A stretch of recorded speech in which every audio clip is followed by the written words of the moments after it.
You don't leave childhood just because you grow up. Sometimes you carry it with you.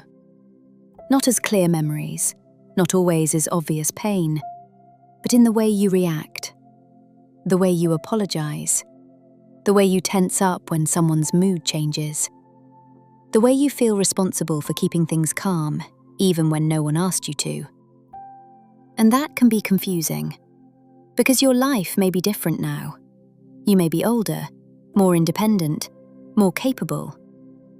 But some part of you still responds like you're back there, still trying to stay safe, still trying to be accepted, still trying not to upset anyone. That is the childhood you're still surviving. It shows up when conflict feels like danger, when a simple disagreement makes your whole body tighten, when someone goes quiet and your mind immediately starts searching for what you did wrong.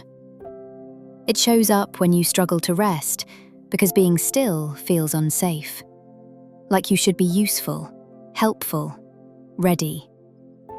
It shows up when you ignore your own needs because, at some point, needing too much may have felt risky.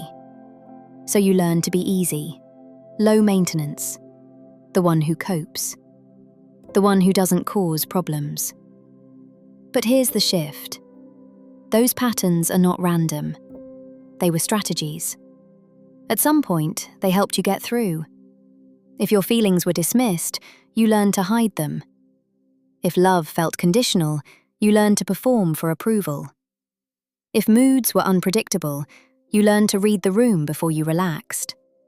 And your brain remembered. Not because you were broken, because your brain was trying to protect you.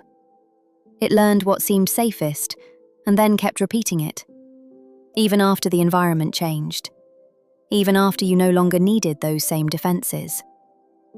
That is why it can feel so frustrating. You know, logically, that you're not a child anymore. But your nervous system doesn't always respond to logic. It responds to familiarity, to old signals, a tone of voice, a change in energy, a look, a silence. And suddenly, you're not reacting to the present moment. You're reacting to what that moment reminds you of. That's the hidden part of survival. It doesn't always look dramatic. Sometimes it looks like over-explaining, people-pleasing, shutting down, avoiding difficult conversations, feeling guilty for having boundaries. And because those things have been with you for so long, they can start to feel like your personality. But they are not all of who you are. They are adaptations. And adaptations can change. Not instantly, not by forcing yourself to get over it, but by noticing the moment the old pattern appears.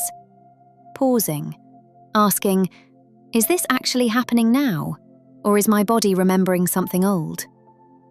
Because that question creates space. And in that space, you get a little more choice. You can speak instead of disappearing. You can rest instead of proving. You can set a boundary instead of apologizing for having one.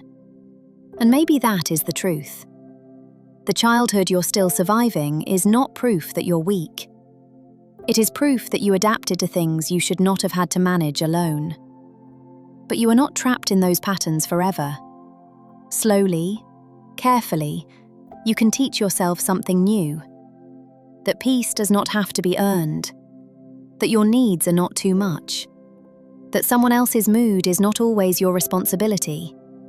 And that you are allowed to live now, not just survive what happened then.